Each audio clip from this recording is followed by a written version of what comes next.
우리 옆에 계시는 분들에게 서로를 향해 한번 축복하도록 하겠습니다. 우리 늘 하던 대로 한번 인사하겠습니다. 함께 예배함이 기쁨이고 감사입니다. 네, 서로에게 이렇게 한 번 더 축복 한 번만 더 하겠습니다. 당신은 하나님께서 사랑하시는 자녀입니다. 아멘. 예, 우리 방송부에서는 저기 잠옷실 음향을 한번 좀 체크해 주시면 좋을 것 같습니다. 예. 오늘 또 이 예배의 자리에 나오신 여러분 모두에게 우리 하나님의 사랑과 은혜가 충만하시기를 축복합니다. 예, 벌써 한 해의 절반이 이제 지나가고 6월의 마지막 주일이 되었습니다. 예, 우리 모두가 지나온 반년의 우리의 삶과 신앙, 우리의 지나온 시간들을 되돌아볼 또 그런 타이밍이 아닌가 싶습니다. 우리 모두가 옷을 입고 살아갑니다. 여러분, 저도 옷 입고 있고 여러분도 옷 입고 있고, 옷을 안 입는 사람은 없습니다. 옷을 다 입어야 돼요. 옷을 안 입으면 어떻게 되죠? 부끄럽습니다. 부끄럽게 될 수밖에 없죠. 옷을 입어야만 됩니다. 근데 여러분, 이 옷이라고 하는 게 우리 인간에게 굉장히 중요한 건데, 사람이 어떤 옷을 입고 있느냐가 그 사람의 신분이나 그 사람의 어떤 직업이나 그 사람의 정체가 무엇인지를 잘 드러내게 됩니다. 자, 그림을 하나 볼까요? 요즘에 AI가 많이 되는데 좀 그려달라 그랬어요. 자, 네 사람을 예시로 들었습니다. 맨 왼쪽에 누굽니까? 예? 지원이라고요? 지원이 아닙니다. 말씀드렸잖아요. AI한테 부탁해서 좀 이렇게 그려줘 부탁했다고요. 군인입니다. 군인이니까 뭘 입고 있어요? 군복을 입고 있습니다. 당연한 이야기죠. 두 번째는 누구죠? 의사입니다. 의사는 의사를 상징하는 의사의 가운을 입고 있습니다. 자, 세 번째는 누구입니까? 학생입니다. 학생이니까 뭘 입고 있죠? 교복을 입고 있습니다. 교복을 입었으니까 누가 봐도 저 아이는 학생이구나 하고 우리가 알아차릴 수가 있죠. 군인도 마찬가지고요. 네 번째는 누구죠? 저 아닙니다. 네 번째는 누구죠? 정장을 입고 있는 말쑥한 아주 젠틀한 신사입니다. 여러분, 신사, 그러니까 신사란 말 아시죠? 영어로 하면 젠틀하다 그러는데, 여러분, 정장을 입으면 사람이 좀 어떻게 되죠? 좀 번듯해지잖아요. 추리닝을 입고 있는 남자랑 데이트하고 싶어요? 정장 입고 있는 남자랑 데이트하고 싶어요? 저렇게 정장을 말쑥하게 차려입은 사람이랑 데이트하는 게 훨씬 더 좋겠죠? 예, 좋습니다. 자, 그림 내려도 좋습니다. 우리는 무슨 옷을 입었느냐에 따라서 그 사람이 누군지가 그냥 탁 표가 나고 드러나게 되어져 있습니다. 자, 군인이니까 당연히 군복 입어야 됐고, 그죠? 그것만 보고도 저 사람 군인이구나 그냥 알아차리지 않습니까? 자, 학생도 마찬가지고 의사도 마찬가지입니다. 자기가 뭘 입고 있는지 그걸 보면서 우리는 누군지를 알 수 있고, 또 정장을 입었잖아요. 또 의사 가운을 입었는 사람이 막 함부로 말을 험하게 하고 그럴 수 있겠습니까? 그럴 수 없겠잖아요. 그죠? 예. 이처럼 옷이라고 하는 것은 단순히 우리의 몸을 가리고 부끄러움과 수치를 가리는 어떤 기능을 넘어서서 내가 누구인가 라고 하는 걸 말하지 않아도 딱 보여주고 드러낼 수 있는 그런 도구라고 하는 것입니다. 오늘 성경 말씀 보면은 사도 바울이 우리 성도들을 향해, 그리스도인들을 향해서 너희는 새로운 옷을 입어야 된다라고 하는 이야기를 오늘 우리들에게 하고 있습니다. 우리가 누굽니까? 여러분, 우리가 누구라고 생각하세요? 하나님의 자녀. 우리가 아까 인사했잖아요. 근데 어떤 자녀냐면 하나님께 사랑받고 있는 하나님의 거룩한 자녀들이라는 사실입니다. 동의하십니까? 예, 우리가 뭘 받고 있다고요? 사랑을 받고 있어요. 누구에게 사랑을 받고 있냐면 하나님께 사랑받고 있는 자녀예요. 여러분, 사랑받는 자녀와 부모가 없거나 부모의 사랑받지 못한 아이는 티가 날까요, 안 날까요? 당연히 티가 나죠. 그죠? 사랑받는 아이하고 사랑받지 못하고 크는 아이는 당연히 어딘가 모르게 말하지 않아도 어딘가 딱 분위기만 봐도 표가 다 나게 돼 있잖아요. 근데 우리는 뭘 받고 있다고요? 사랑을 받고 있어요. 누구에게요? 하나님께, 살아계신 저 우주의 주인 되시는 하나님께 크신 귀한 사랑을 받고 있으니 우리에게서 무슨 표가 나야 될까요? 참 저 사람은 사랑받고 있는 분이구나 라고 하는 티가 나야 된다라고 하는 것이죠. 오늘 바울은 바로 그런 부분을 우리들에게 이야기를 하고 있는 겁니다. 우리는 하나님의 나라 거룩한 성도로 택함받고 구원받고 부름을 받은 자녀들이기 때문에 그런 우리가 그런 것에 걸맞는 새 사람의 옷을 입어야 한다라고 이야기하는 겁니다. 여러분, 저와 여러분이 그러면 오늘 우리가 매일 아침마다 일어나서 영적으로 겉으로만 입는 이 육적인 옷이 아니라 영적으로 항상 갈아입어야 되는 옷은 어떤 옷일까요? 그리고 그 옷을 입고 우리가 어떠한 모습으로 살아가야 될까요? 조금 더 구체적으로 우리가 함께 살펴보겠습니다. 자, 오늘 첫 번째로 성도는 사랑의 옷을 입어야 합니다 라고 바울은 우리에게 가르쳐주고 있습니다. 한번 따라하겠습니다. 성도는 사랑의 옷을 입어야 됩니다. 예, 오늘 보면 12절에 보면은 우리가 어떤 존재인지를 상기시키면서 이렇게 시작을 하고 있는데 우리 12절 말씀을 같이 한 목소리로 읽겠습니다. 그러므로 너희는 하나님이 택하사 거룩하고 사랑받는 자처럼 긍휼과 자비와 겸손과 온유와 오래 참음을 옷 입고. 아멘. 우리를 누구라고 표현했습니까? 어떤 존재라고 표현했습니까? 하나님이 택하사. 하나님이 이 세상 70억 가까운 이 많은 사람들 중에 저와 여러분을 콕 집어 너는 나의 아들이고 나의 딸이다, 나의 자녀라고 하나님께서 우리를 택하셨다는 겁니다. 우리는 하나님께 택함 받은 자들인 줄로 믿습니다. 택함을 받았고 더 나아가 거룩하게 우리를 구별하셨고 세상 사람들과 우리는 다른 존재다라고 이렇게 구별을 해주셨고 그리고 무엇보다 하나님의 그 말로 다 표현 어떻게 할 수가 없는 그 사랑을 받고 있는 존재들이다라는 겁니다. 그러면 하나님의 그 사랑을 받는 우리들은 당연히 그에 합당한 뭘 입어야 돼요? 옷을 입어야 그게 당연한 것이다 라고 하는 거죠. 우리가 매일 아침 옷장이나 벽걸이에 걸려진 옷을 꺼내서 입습니다. 아무 옷이나 입지 않습니다. 오늘 몸빼 입고 여기 오신 분 계십니까? 몸빼는 언제 입어야 되죠? 저 밭에 갈 때 입어야 되죠. 밭에 갈 때는 당연히 그거 입어야지. 밭에 가는데 정장을 입을 수는 없지 않습니까? 다 그때마다 딱 맞는 옷이 있어요. 네. 그러니까 우리는 아무 옷이나 입지 않아요. 우리는 어떻게 입냐면 자리와 목적에 맞게 옷을 입습니다. 그렇죠? 친구 만나러 가고 누구랑 귀한 사람 만나러 가면은 거기에 맞게 좋은 옷 입고 가요.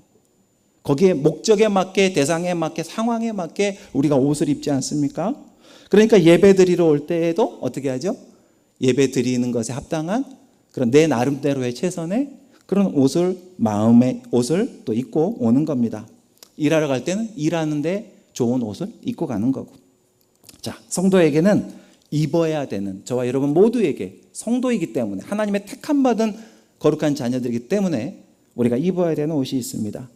한마디로 말하면 사랑인데 그것을 5개로 쪼개서 오늘 성경은 바울은 구체적으로 이렇게 나누어서 이야기를 합니다. 이 5가지가 뭐지요?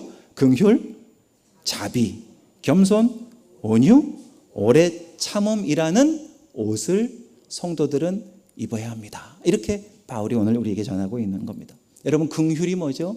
긍휼이 여기다 이게 뭐죠? 누군가를 불쌍히 여기는 마음. 그 마음을 갖추는 것이 성도의 합당한 마음의 태도라고 하는 것을 우리가 알 수 있습니다. 자비가 뭡니까? 그 아프고 뭔가 어렵고 고통당하는 사람에게 손을 내미는 것이 자비입니다. 본체만치 하는 게 아니라 뭐 하는 거죠? 손을 내미는 것. 그걸 우리는 자비라고 합니다. 이런 자비가 누구에게 있어야 합니까? 성도인 우리에게 이런 모습이 있어야 된다는 겁니다. 겸손이 뭐죠? 나를 높이는 게 아니라 나를 낮추고 상대방을 나보다 더 어떻게 해줘야 되죠? 깔보는 게 아니라 어떻게 해줘야죠? 상대방을 더 낮게, 나보다 더 나은, 나보다 더 잘하는, 나보다 더 열심히 하는, 이렇게 나보다 상대방을 높여주는 이 마음이 바로 겸손인데 오늘 저와 여러분에게도 이 마음이 있기를 소망합니다. 자, 온유가 뭐죠? 싸나운 겁니까? 부드러운 겁니까? 부드러운 겁니다. 화내지 않고 막 쏘아붙이지 않고 부드럽고 따뜻하게 상대방을 대하는 그 마음의 태도가 뭐라고요? 온유함이라는 것이죠. 자, 마지막 5번째가 뭐죠? 오래 참음, 오래 참는다. 상대방이 변할 때까지, 끝까지, 한두 번이 아니라 언제까지요? 끝까지 뭐 해주는 마음일까요? 기다려주는 마음이 오래 참음이라는 마음이죠. 그런데 이 5가지가 뿌리가 같아요. 여러분, 옷이라고 하는 게 원단이라는 게 있잖아요. 원단, 원재료. 5가지가 각각 다른 모양인 것 같지만 원재료, 원단은 하나라는 거예요. 그게 뭐죠? 사랑이라고 하는 원단으로 만들어진 이 5가지의 옷이라고 하는 거죠. 이 5가지가 바로 오늘 저와 여러분이 매일 아침마다 일어나면 반드시 입고 집 밖을 나서야 되는 영적인 옷인 줄로 믿습니다. 여러분, 그런데 왜 성도는 이 사랑의 옷을 입어야 된다라고 이야기하는 걸까요? 자, 12절에 상반절에 그 이유를 알려주고 있죠. 아까 우리가 읽어봤지만은 12절에 앞에 뭐라고 그랬어요? 너희는 하나님이 택하사 거룩하고 그 다음에 뭐 하는 자처럼? 사랑받는 자처럼. 성도가 왜 사랑이라는 옷을 입어야 되느냐? 우리가 뭘 받기 때문이죠? 사랑을 받았기 때문에 어떤 옷을 입으라는 거예요? 사랑의 옷을 입어야 된다. 이렇게 이유를 분명하게 오늘 성경은 이야기하고 있는 겁니다. 자, 우리 이쯤에서 옆 사람에게 다시 한번 서로에게 이렇게 말하며 축복하도록 하겠습니다. 당신은 하나님께 선택받은 사람입니다. 한 번 더 하겠습니다. 당신은 하나님께 사랑받는 사람입니다. 아셨습니까? 예, 우리는 사랑받는 자들이라는 겁니다. 이게 바로 저와 여러분이 누구도 한 사람도 여기서 빠지면 안 되고 누구도 예외 없이 사랑이라는 옷을 입어야 되는 아주 분명한 이유임을 깨달을 수 있기를 바랍니다. 군인이 뭘 입었어요? 군복 입는 게 당연해요? 안 당연해요? 당연하죠. 학생이 교복 입는 게 당연해요? 이상한 거예요? 당연하죠. 성도가 사랑의 옷을 입는 게 당연한 거예요? 이상한 거예요? 당연합니까? 당연한 그 옷을 저와 여러분이 꼭 입을 수 있기를 소망합니다. 예. 그런데 여러분, 우리는 안타깝지만 하루에도 우리 주님께서 입으라고 주시는 옷을 안 입고 꼭 사춘기 학생들처럼, 사춘기 자녀들 마냥, 여러분 사춘기 때 아시죠? 요즘 학생들이 교복을 어떻게 입는지 아세요? 여학생들은 교복을 어떻게 입게요? 예? 어떻게요? 예, 똥꼬치마 같이 막 입어요. 막 이렇게 막 눈이 막 어쩔 때 막 불안불안하잖아요. 예. 그리고 엄마는 막 애가 타죠. 막 조마조마하고, 아이고 저렇게 옷차림을 하고 막 나간다는 게 막 가슴이 벌렁벌렁 하는 게 엄마들의 심정 아닙니까? 그래서 어떻게든 막 무릎 그 길이 정도까지 막 길게 입기를 바라는데 집에서는 그렇게 입고 나가요. 근데 학교 가면 어떻게 하는지 아세요? 치마를 막 꽈요. 이렇게 허리춤을 막 몇 번 까면은 치마가 어떻게 될까요? 막 올라가가지고 막 똥꼬가 다 보일 것 같이 막 그렇게 입고 다니는. 그게 뭐냐면 자기들의 그 각선미를 보여주는 걸 굉장한 이 프라이드로 여기기 때문에 엄마 말을 들어요, 안 들어요? 안 듣죠. 그래서 엄마가 애가 타지 않습니까? 근데 여러분, 그게 하나님의 마음이 아닐까요? 하나님은 우리에게 사랑의 옷을 입어라, 이 옷을 입어라, 주님께서 이 옷을 딱 마련해 주시면서 이거라 입으라고 하는데 우리는 영적인 사춘기에 걸린 사람들 같아가지고 말을 지지리도 안 듣고 어떤 옷을 입죠? 내 자존심의 옷을 입고, 예, 그리고 불평의 옷을 입고 누군가를 향한 서운함의 그 마음으로 가득한 그 서운함의 옷을 입고, 그리고 피곤함 때문에 짜증의 옷을 입고 살아갈 때가 많다는 것입니다. 여러분, 이 보기 안 좋고 경우에 따라서는 너무 더럽고 또 추할 수도 있는 그 옷을 벗어던지고 주님께서 친히 우리 위에 마련해 주신 사랑의 옷을 덧입는 저와 여러분 꼭 되시기를 바랍니다. 가정에서도 남편의 바라보면서 이 원수야 화상아야 그러지 말고 긍휼의 옷을 입고 남편을 바라봐 주시기를 바랍니다. 어떻게 해요? 긍휼의 옷. 아이고, 이 인간이 나 아니면 굶어 죽지 이러면서 말이죠. 그렇게 긍휼의 옷을 어디에서 입으라고요? 가정에서 긍휼의 옷을 입어요. 그게 사랑의 옷을 입는 거예요. 교회에서도 겸손의 옷을 입으라는 거예요. 보다 보면은 내 눈에 막 거슬리는 사람이 있을 수 있어요. 왜 저 사람은 저럴까? 저분은 왜 저럴까? 막 이럴 수 있죠. 그런데 여러분, 우리가 교만하지 말고 나보다 저 사람이 더 훨씬 더 하나님 앞에 더 나을 수 있다라고 하는 겸손의 마음으로 옷을 입고 서로를 바라보면 거기에는 아름다움이 생길 수 있는 겁니다. 일터와 우리 동네 마을에서도 마찬가지예요. 온유함의 옷을 입어야 되는 거예요. 온유함의 반대가 뭐죠? 거칠고 그런 거잖아요. 부드럽고 이런 온유의 마음을 입어야 된다는 거예요. 서로를 대할 때 오래 참음의 옷을 입어야 된다는 거예요. 우리 모두는 완벽한 사람이 아무도 없습니다. 하나는 잘하지만 꼭 또 다른 하나는 못하는 게 있기 마련이고, 나는 이거 잘하지만 이걸 못할 수 있어요. 근데 상대방은 내가 못하는 그걸 잘해. 근데 내가 잘하는 그것을 상대방은 못하는 경우가 있죠. 근데 우리는 자꾸 상대방이 잘하는 걸 보지 않고 뭘 봅니까? 못하는 거, 눈에 거슬리는 그것만 자꾸 크게 막 보면서 이런 시선을, 이런 마음을 가지고 살아갈 때가 있습니다. 여러분, 우리는 매일 아침 이렇게 기도할 수 있습니다. 주님, 오늘 제 마음에 주님이 주신 사랑의 옷을 입혀 주시옵소서. 제 말에 온유함을 입혀 주시옵소서. 제 눈에 긍휼의 시선을 갖게 하여 주시옵소서. 여러분, 이렇게 기도하시고 날마다 이 옷을 입고 문 밖을 나서시는 저와 여러분 되시기를 소망합니다. 여러분, 근데 문제가 있어요. 여러분, 꼭 그런 때 있죠. 꼭 새 옷 사가지고 처음 한번 입고 나갔는데 옆에 사람이 커피를 그냥 확, 전라도 말로 찌끄러 버리는. 김치를 먹다가 그냥 잡아봐, 서로 막 찢다가 어떻게 돼요? 확 튀겨가지고 김치 국물이 그냥 하얀 내 그냥 블라우스 새로 사가지고 오늘 어쩌려고 한번 입고 왔는데 거기에 김치 국물을 다 튀겨놔가지고 한마디로 옷을 더럽혀 버리는 거죠. 여러분, 이럴 때 어떤 마음이 들죠? 속상하죠. 기분 나쁘고 짜증나고, 그죠? 새 옷을 입었는데 꼭 옷을 더럽히는 경우가 있어요. 여러분, 그럴 때 우리는 어떻습니까? 화가 나죠. 여러분, 근데 마찬가지 아닙니까? 우리가 5가지 성도의 성품으로서 사랑의 옷을 입고 살아가려고, 그 옷을, 그래, 하나님 오늘 저한테 이 옷을 입혀주십시오. 제가 이 마음으로 오늘 또 교회 가고, 오늘 또 우리 남편 대하고, 오늘 또 일터에서 우리 직장 동료들 만나고 이렇게 하기 원합니다. 이렇게 결단하고 그 옷을 딱 입고 나갔는데 무슨 일이 생겨요? 그 옷에다가 막 뭔가를 이렇게 딱 찌끄러버리는 그런 일들이 생긴다라는 것이죠. 한마디로 말하면 뭡니까? 내가 아무리 온유하고 긍휼히 여기고 오래 참으려고 하는데 꼭 뭐를 해요? 꼭 초를 치는 일들이 생기잖아요. 도저히 용납하기 힘들고 말로 상처 주고 그런 사람을 우리는 꼭 반드시 만나게 됩니다. 그럴 때 우리는 어떻게 될까요? 내 옷을 더럽히는 그런 사람을 만났을 때 우리는 그 다음에 어떻게 대처해야 되는 것일까요? 자, 우리 13절의 말씀을 한번 또 함께 읽어보도록 하겠습니다. 13절입니다. 누가 누구에게 불만이 있거든 서로 용납하여 피차 용서하되 주께서 너희를 용서하신 것 같이 너희도 그리 하고. 아멘. 성도 간에 불만이 있을 수 있습니다. 누군가에게 상처받을 수도 있습니다. 교회 안에서 섭섭한 일 생길 수 있습니다.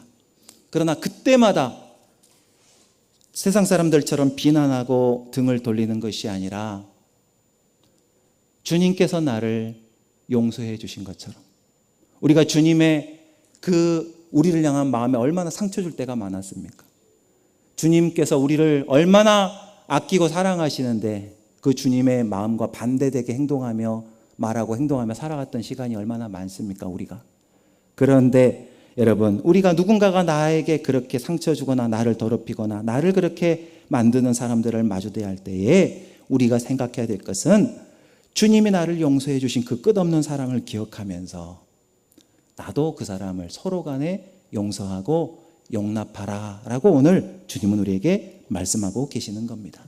우리가 꼭 기억해야 될 건 뭐냐면 나도 용서받은 사람이다 라고 하는 사실을 반드시 잊지 말고 기억하는 겁니다. 나도 용서받았다 라고 하는 것을 기억할 때 나도 남을 용서할 수 있는 그런 힘과 결단과 용기가 생겨날 수가 있는 겁니다. 자, 그리고 오늘 바울은 이 모든 옷 위에 결정적으로 한 가지를 더하라 이렇게 권면하는데 그 다음 절 우리 14절의 말씀을 또 한번 같이 읽겠습니다. 14절입니다.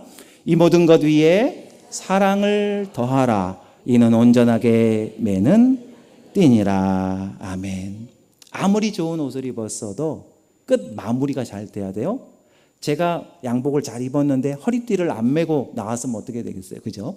제가 양복을 잘 입었는데 넥타이를 안 찼으면 또 어떻게 되겠어요? 그런 것처럼 끝 마무리가 참 중요하죠. 아무리 좋은 옷을 입었어도 허리띠를 매지 않으면 옷이 흘러내리고 맵시가 나지를 않습니다. 자, 마찬가지로 우리도 긍휼과 자비와 겸손과 온유와 오래 참음이라고 하는 아름다운 옷을 갖춰 입었다 할지라도 맨 마지막에 사랑이라고 하는 허리띠로 단단히 한 번 더 나를 동여매지 않으면은 그 온유, 그 겸손, 이 오래 참음이 금방 어떻게 되냐면 풀어져 버린다는 거예요. 이게 띠라고 하는 게 그거잖아요. 띠가 뭐 하는 거예요? 꽉 묶는 거잖아요. 바지가 내려가지 않게 꽉 허리에 붙들어 매는 게 띠 아닙니까? 그것처럼 마찬가지예요. 오늘 아침에 나 온유하기로 마음 먹었어요. 하나님 앞에 약속했고 기도했어요. 온유한 옷을 입은 거죠. 그런데 사랑으로 한 번도 동여매지 않으면 어떻게 돼요? 그 온유가 오후까지 가지 못한다는 이야기죠. 여러분, 그래서 다시 한번 사랑 위에 사랑을 더하라 이렇게 말하고 있는 겁니다. 사랑이 빠진 겸손은 위선이 될 수도 있습니다. 사랑이 빠진 오래 참음은 자칫 잘못하면 도끼로 변해버릴 수도 있습니다. 그래서 이 사랑이 중요한 겁니다. 자, 두 번째로 평강과 말씀과 감사가 충만한 삶을 살아가야 한다라고 오늘 전하고 있습니다. 15절부터 17절까지의 이야기인데 우리는 사랑을 받은 자들로서 사랑의 옷을 입고 어떤 삶을 살아야 되는지가 좀 더 분명하게 이야기를 합니다. 자, 먼저 15절 말씀을 또 한번 같이 읽어보도록 하겠습니다. 15절입니다.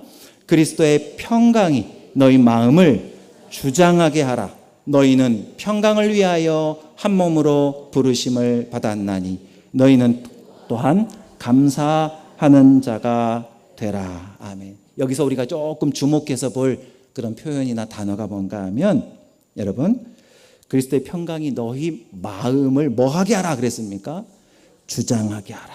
여기서 주장하게 하라라고 하는 이 말, 성경의 말에 조금 다른 표현은 뭐냐면 다스리게 하라라는 의미입니다. 그렇게 해서 다시 한번 읽어보면 더 또 선명해져요. 그리스도의 평강이 너희 마음을 다스리게 하라. 주님의 평강이 네 마음을 다스리게 하라.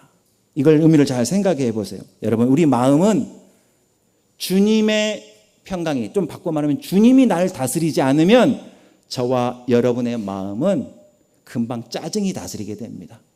염려가 다스리고 불안이 다스리고 걱정이 다스리고 서운함이 다스리고 그게 나를 지배해 버린다는 거예요. 그러니까 여러분, 우리는 날마다 그리스도의 평강, 주님의 평안, 주님의 샬롬이 우리 가운데 임하여서 그 주님의 평안이 내 마음을 지배하시고 이끄시고 다스릴 수 있는 그런 삶으로 나아가야 된다는 것입니다. 여러분, 우리가 부활절에 그런 말씀 나눴잖아요. 부활하고 나서 예수님이 두려워서 문 꼭꼭 걸어 잠그고 막 그 집안에 숨어 있는 제자들에게 찾아오셨잖아요. 불안에 떨고 있고 염려하는 그 제자들에게 찾아오셔서 숨을 내쉬면서 가장 먼저 그 부활의 주님이 내뱉으신 말씀이 첫 문장이 뭐였습니까? 너희에게 평안이 있을지어다.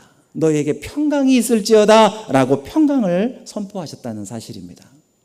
여러분, 그렇습니다. 주님의 평안은 환경이, 상황이 바꾸어졌기 때문에 찾아오는 평강이 아니에요. 잘 생각해 보세요. 자, 부활하신 예수님이 찾아온 그 현장에 바깥에는 로마 군인들, 또 똑같이 예수를 잡아 죽이고 했던 그 수많은 대적들, 그 많은 사람들이 여전히 밖에 있어요. 자, 상황이 바꿔졌습니까? 그대로입니까? 상황은 그대로예요. 불안하고 걱정하고 염려해야 될 상황은 그대로예요. 상황은 달라지지 않았어요. 그러나 누가 찾아오셨어요? 주님이 그들 안에 찾아오셨어요. 그리고 말씀하신 게 뭐죠? 너희에게 평강이 있을지어다. 그러니까 주님의 평강은 환경이, 상황이 해결돼서 오는 게 아니라 상황이 여전히 여러 가지 어떤 형편이 어렵고 걱정되고 불안하다 할지라도 주님이 내 마음 가운데 들어오셔서 내 마음에 가득하시면 찾아오는 그런 평안이라고 하는 사실입니다. 여러분의 마음에도 이 평안이 임하시기를 축원합니다. 여러분, 우리의 마음에는 항상 많은 것들이 이 감정이 생겨나잖아요. 불안, 분노, 시기, 짜증, 걱정, 누군가를 비교하는 마음. 여러분, 내 감정이, 그 마음이 나를 다스리게 놔두지 말고 주님이 주시는 평안함이 내 마음을 다스릴 수 있게 되시기를 바랍니다. 주님의 마음이, 주님의 평강이 나를 다스리실 때 우리는 어떠한 상황에서도 흔들리지 않고 원망하지 않고 대신에 감사와 기쁨을 누릴 수가 있다는 겁니다. 자, 이를 위해서 반드시 꼭 필요한 게 있습니다. 그게 뭐냐? 16절의 말씀에 그 답이 나와 있습니다. 우리 16절을 또 한번 함께 읽어보겠습니다. 시작. 그리스도의 말씀이 너희 속에 풍성히 거하여 모든 지혜로 피차 가르치고 고면하고 시와 찬송과 신령한 노래를 부르며 감사하는 마음으로 하나님을 찬양하고. 아멘. 여기서 우리가 주님의 평강이 나를 지배하시게 할 수 있는 방법이 뭔가, 비결이 뭔가, 오늘 이 16절에 아주 분명하게 가르쳐주고 있죠. 그 답이 뭔 것 같으세요, 여러분? 바로 말씀입니다. 예, 그리스도의 말씀이 우리 마음속에 들어올 때, 우리 생각 속에 들어오게 될 때 뭐가 임하죠? 주님의 평강이 임하고 모든 걱정, 불안, 시기, 염려, 비교, 이 모든 나를 지배하고 있던 이 마음은 사라지고 주님의 평강으로 그때 비로소 가득해진다라는 사실입니다.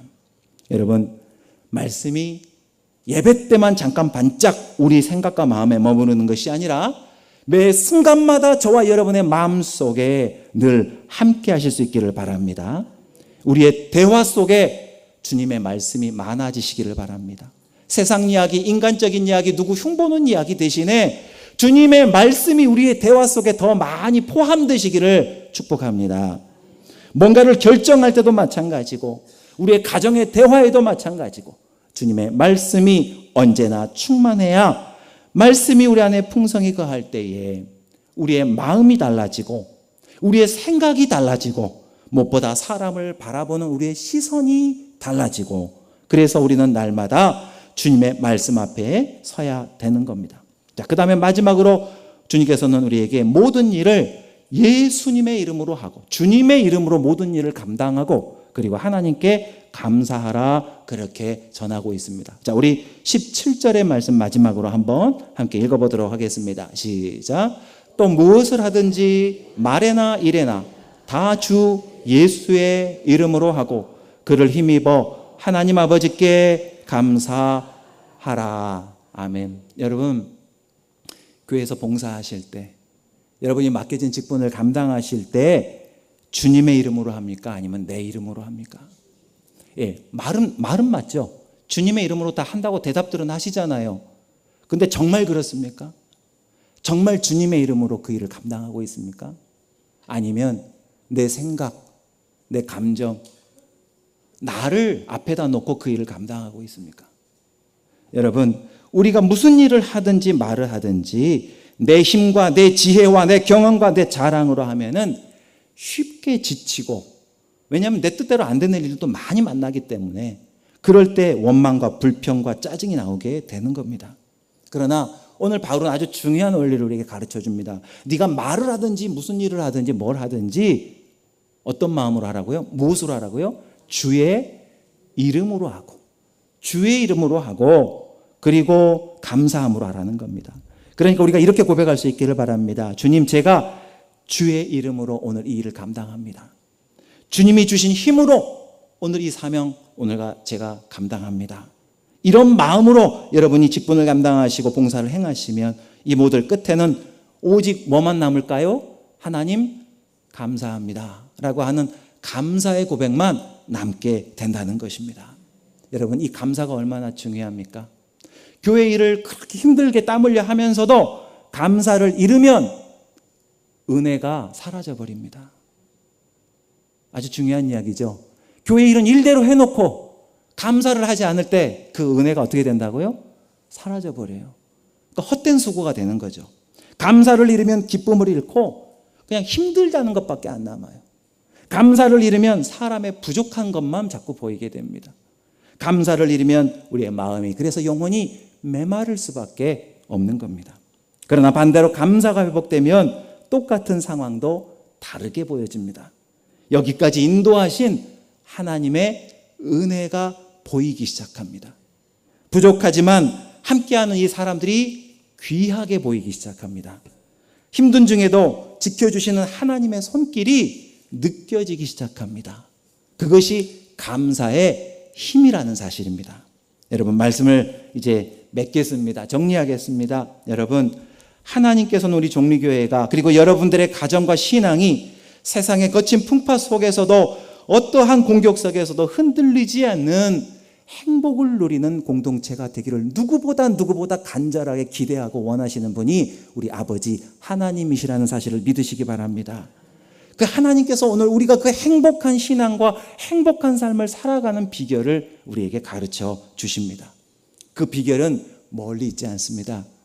우리 교회가 사랑으로 날마다 옷 입는 교회가 되시기를 축복합니다. 서로를 용납하고 용서하는 교회가 되시기를 간절히 소망합니다. 그리스도의 평강이 다스리시고 지배하시는 우리의 가정과 교회가 되시기를 소망합니다. 말씀이 항상 풍성히 인도하시고 거하시는 여러분의 삶과 우리 교회가 되시기를 축복합니다.